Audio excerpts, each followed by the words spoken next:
Hi friends, നമ്മളിന്ന് വന്നിരിക്കുന്നത് ഒരു അരിയുണ്ടയുടെ റെസിപ്പി ആയിട്ടാണ്. ഞാനിതിവിടെ പച്ചരിപ്പൊടി വെച്ചാണ് ഉണ്ടാക്കുന്നത്.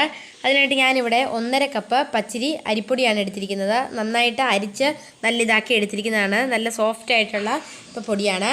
പിന്നെ ഞാനിവിടെ ഒരു 1.5 കപ്പ് തേങ്ങ ചിരകിയതാണ് എടുത്തിരിക്കുന്നത്. നമുക്ക് ആദ്യം ചെയ്യേണ്ടത് ഈ 1.5 കപ്പ് തേങ്ങ നമുക്കിതിലേക്ക് ആദ്യം ഒന്ന് ഇട്ട് കൊടുക്കാം. ഞാനിപ്പോൾ മൊത്തം 1.5 കപ്പ് തേങ്ങ എടുത്തതേ ഉള്ളൂ. 1/2 കപ്പ് ഇട്ടിട്ടില്ല. 1 കപ്പ് മാത്രമേ ഇതിലേക്ക് അത് ഇട്ടുള്ളൂ. ഇനി നമുക്ക് കൈ ഉപയോഗിച്ച് നന്നായിട്ടൊന്ന് കുഴച്ചെടുക്കുകയാണ് ചെയ്യേണ്ടത്.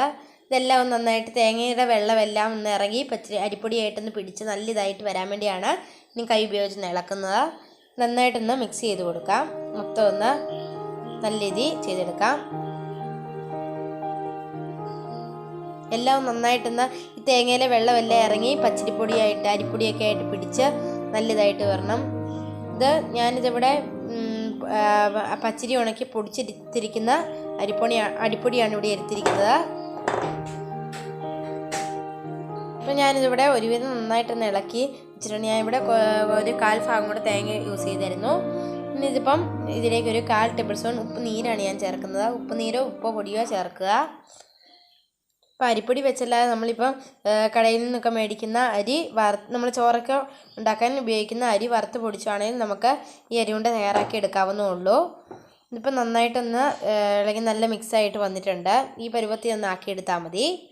ഇനി നമുക്ക് സ്റ്റവ് കത്തിച്ച് ഗ്യാസിലേക്ക് ഒരു ഇരുമ്പേട്ടിയോ ഉരുളിയോ അങ്ങനെ ഏതെങ്കിലും ഒരു പാത്രം വെക്കാം. സ്റ്റവ് കത്തിച്ച് ഒരു പാത്രം, ഞാനിവിടെ ഉരുളിയാണ് എടുത്തിരിക്കുന്നത്. അതിലേക്ക് ഇനി ഇത് നന്നായിട്ട് ചൂടായി വന്നിട്ടുണ്ട്. അതിലേക്ക് ഇനി നമ്മൾ എടുത്ത് വെച്ചിരിക്കുന്നത് ഇതിട്ട് ഒരു നന്നായിട്ട് ഇളക്കി ഒരു ബ്രൗൺ കളർ ആകുന്ന രീതി വരെ നന്നായിട്ടൊന്ന് ഇളക്കണം. ഇതിപ്പോൾ നന്നായിട്ട് ഇനി നമുക്കൊന്ന് ഒരു മീഡിയം ഹൈ ഫ്ലെയിമിൽ ഇട്ടാലും കുഴപ്പമില്ല, അല്ലെങ്കിൽ മീഡിയം ഫ്ലെയിം അങ്ങനെ എന്തെങ്കിലും ഇട്ട് നന്നായിട്ടൊന്ന് ഇളക്കി ഒരു ബ്രൗണിഷ് കളർ ഒരുവിധം ഒന്ന് ബ്രൗൺ കളർ ആകുന്ന വരെ നന്നായിട്ടൊന്ന് മൂപ്പിച്ചെടുക്കാം. ഇപ്പോൾ ഇത് ഏകദേശം ലൈറ്റ് ബ്രൗൺ കളറായിട്ട് വന്നിട്ടുണ്ട്. ഇത്ര ഒന്നൊരു ഇതായാൽ മതി. ഇനി ഒത്തിരി വാടണ്ട, കരിയണ്ട. ഒത്തിരി കൂടെ ആയിക്കഴിയുമ്പോൾ നമ്മൾ ഭയങ്കര ബ്രൗണായി അടി പിടിച്ച പോലെ കരിഞ്ഞൊക്കെ പോവും. ഇപ്പോൾ നന്നായിട്ട് ചെറിയ ചെറിയ കട്ടകളായിട്ടുണ്ട്. ഇനി ഒന്ന് തണുത്ത് കഴിയുമ്പം മിക്സി ജാറിലിട്ടൊന്ന് ചെറിയ രീതിയിൽ ഒന്ന് പൊടിച്ചെടുക്കാം. ഇപ്പോൾ ഇത് നല്ല ഇതായിട്ട് നമ്മൾ നന്നായിട്ടൊന്ന് മിക്സി ജാറിലിട്ടൊന്ന് പൊടിച്ചെടുത്തിട്ടുണ്ട്. ഇനി ഞാനിവിടെ ഒരു 200 ഗ്രാം ശർക്കര പൊടിച്ചെടുത്തേക്കുവാണ്. നന്നായിട്ട് പൊടിച്ചെടുത്തിരിക്കുന്നതാണ്. നമ്മൾ ഈ കൈ വെച്ച് മറ്റേ ഇടിക്കുന്ന സംഭവം വെച്ച് തന്നെ പൊടിച്ചെടുത്തിരിക്കുന്നതാണ്. ഇത് നമുക്കിതിലേക്ക് ചേർത്ത് കൊടുക്കാം. ഇത് കുറേശ്ശെ ഇട്ട് നമുക്ക് കൈ ഉപയോഗിച്ച് തന്നെ മിക്സ് ചെയ്ത് കൊടുക്കാം. വെള്ളം നിങ്ങൾ ചേർക്കരുത്. ഇതൊക്കെ ഉണ്ടാക്കുമ്പം വെള്ളം ചേർക്കാതിരിക്കാൻ പ്രത്യേകം ശ്രദ്ധിക്കണം.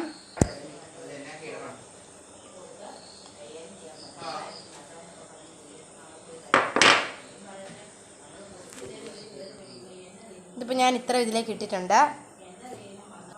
ഇത് നന്നായിട്ടൊന്ന് കൈ ഉപയോഗിച്ചൊന്ന് മിക്സാക്കി എടുക്കാം. ശർക്കരയിലെ വെള്ളം നമുക്ക് നന്നായിട്ട് കുഴഞ്ഞു വന്നാൽ മതി. അല്ലാതെ കൈ വെച്ച് തന്നെ ഉരുളിയാക്കാൻ പറ്റിയ ഒന്ന് മിക്സ് ചെയ്തെടുക്കാം. കുറേശ്ശെ ഇട്ട് ശർക്കര മിക്സ് ചെയ്യുക. അപ്പോൾ ഇതെല്ലാം നമ്മൾ നല്ല കൈ വെച്ച് നമുക്ക് ഉരുട്ടാവുന്ന പരുവത്തിലാക്കി എടുത്തിട്ടുണ്ട്. ഇനി നമുക്ക് ഓരോ ബോൾസ് ആക്കി നമുക്ക് അവലോസ് ഉണ്ടയുടെ പരുവത്തിലാക്കി നമുക്ക് മാറ്റി വെക്കാം. അപ്പം നമ്മുടെ അരിയുണ്ട എല്ലാം ഇവിടെ റെഡി ആയിട്ടുണ്ട്. നമ്മൾ നല്ല വട്ടത്തിൽ നന്നായിട്ട് കൈ ഉപയോഗിച്ച് നല്ല ഇതാക്കി എടുത്തിട്ടുണ്ട്. അപ്പം നിങ്ങളെല്ലാവരും ഈ റെസിപ്പി ട്രൈ ചെയ്യുമെന്ന് ഞാൻ വിശ്വസിക്കുന്നു.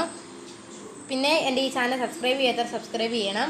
ഇനി ഈ വീഡിയോ ഇഷ്ടമായാൽ ലൈക്കും ഷെയറും ചെയ്യാനും മറക്കരുത്. അപ്പോൾ നമുക്ക് പുതിയൊരു റെസിപ്പി ആയിട്ട് വീണ്ടും കാണാം. Bye bye.